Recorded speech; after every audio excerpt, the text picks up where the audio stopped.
When you think of the desert, you probably think of cacti and rattlesnakes, but after dark, some of the strangest creatures you've ever seen start to move. I'm Spencer Hoffman, and I'm on the hunt for strange nocturnal life here in the Sonoran Desert. As the temperatures cool, the more alien denizens of the desert's secret world come out of the shadows. While I'm here, I'm after one very particular spider, the sand spider. Reminiscent of the six-eyed sand spider, one of the deadliest arachnids in the world, the American look-alike is known to inhabit these rocky washes in southern Arizona. This spider isn't the only thing that goes bump in the night out here though, so while we search, I'm keeping an eye out for other strange and deadly creatures. Check this out, right here. This, oh man, hi buddy. I gotta be careful here. Okay, got him. This is something very, very special and something that I don't want to have hand contact with for too long. I don't know what species this is exactly, but this is one of the kissing bugs, the triatoma. And if you know anything about a kissing bug, these are one of the most notorious assassin bugs in the world. When it comes to insects, these guys are number 2 as the most deadly insect in the world, and they're the most deadly true bug in the world. Reason being is they actually carry a nasty, nasty parasite that causes what's known as Chagas disease. The way it's spread is not through their bite, but actually through their poop. What happens is they live underneath your bed, come out at night, and they'll bite you either on the soft tissue by your eye or on your lip, and that's where they get the kissing bug from. They are kissing you on the lips, and that little bite will be irritated in the morning and you might itch it. But what happens is if these guys poop while they're biting, when you rub, that poop gets into your cut and the Chagas disease parasite enters your body. Super, super gnarly, and honestly kind of crazy how the protozoan parasite has evolved to take advantage of such a weird life strategy to enter your body. It is not fun and it can absolutely kill you. So we're gonna let this guy go. Hopefully we won't see more of them, but while we're out here in the desert, I'm hoping to see some other really deadly creatures. Nighttime in the desert brings out a very unusual cast of characters, and weird invertebrates are just the start. Under cover of darkness, reptiles start to slink out of their burrows, beginning their nighttime hunt. And this time of year, when the monsoons are ripping through the desert, another group you probably didn't think would thrive in such an arid landscape comes out as well, the amphibians. Bro! Wow, look at that! He's leaving! No, Toadsilla's escaping. I don't want him to run into the cactus. Wow!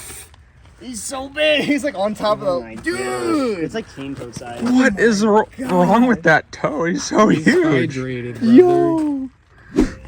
Wow, this thing is huge. This right here is North America's largest toad. It's slimy, but it's a toad. And this is one toxic animal. I don't know what it is about the desert. Everything wants to kill you.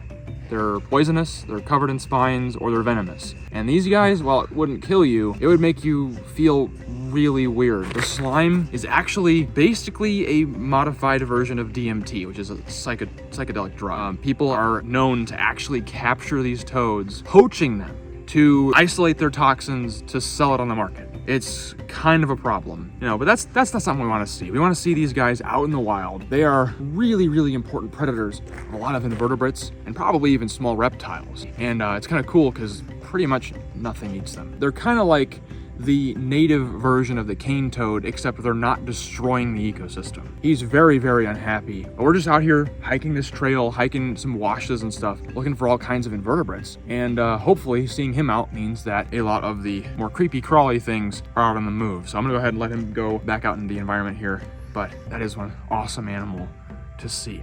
Wow, it has a weight to it.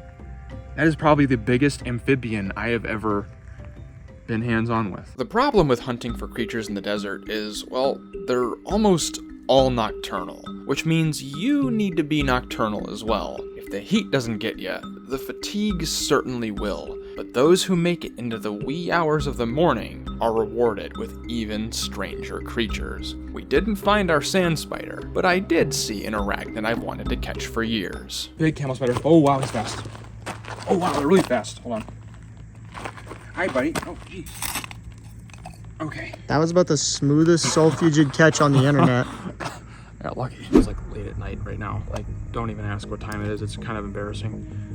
Let's have a look at you, buddy. What are the odds he jumps? 50-50.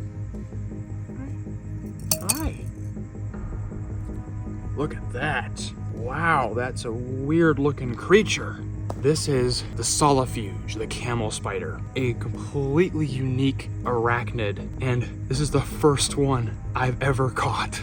Look at how alien looking this thing is. These guys are freaky, and as a result, there's a lot of fear around how dangerous this spider actually is. See, they're called camel spiders, they're called sun scorpions, they're called a lot of weird things, but they're actually their own group of arachnids. They're their own unique order that honestly hasn't been related to any of the modern arachnids in millions of years. These guys are an ancient lineage, and as weird as they look, they actually haven't changed a whole lot in a lot of that time. We found specimens fossilized in amber that look pretty much the same as they do today. So that weird, bizarre appearance has actually served them really well in the arid environments they call home. Now, I just said arid environments, and that's true.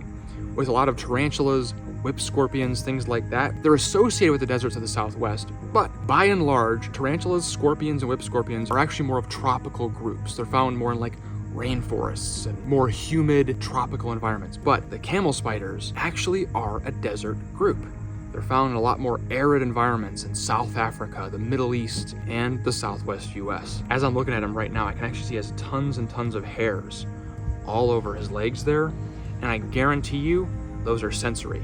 They have tiny little eyes right in the front of their head, and they're primarily nocturnal. I would have to guess that they're understanding their world more through tactile information. Those hairs act as an extension of his nervous system. I would have to wager that the experience that it is to be a camel spider is so drastically different than it is to be a human that this is basically an alien living alongside us. Look at those jaws in the front of the face. That's probably one of the scariest things about this animal, besides its many, many legs.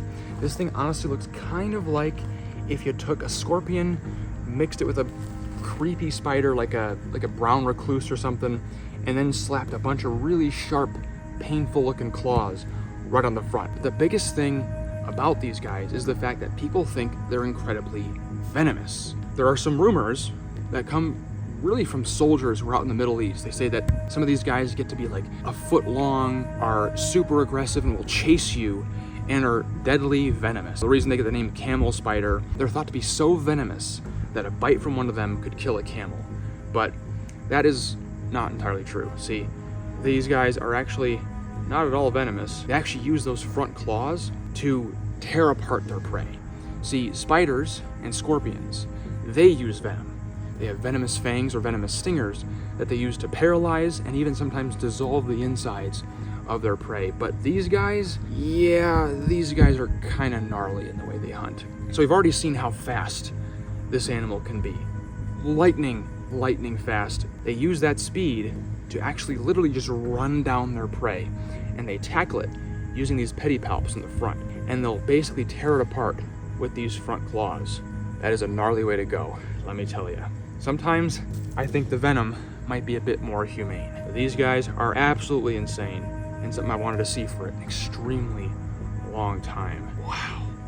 What a special creature you are, buddy. We're gonna let him go and get back to hunting, because we've got a lot more venomous arachnids to find while we're out here in the desert. As you can probably tell, I'm pretty tired. With the successful camel spider capture, it was definitely time to call it a night, but what an incredible and weird looking creature. Strange things like this are always my favorite to come across, and this is definitely a great catch to tide me over until I can finally nab that elusive sand spider. And in the meantime, if you want to see more unusual nighttime finds, check out this video where I was exploring the cloud forest of Ecuador. We saw quite a few really odd invertebrates, so I hope to see you there, but until next time, don't forget to get outside and find your own adventure.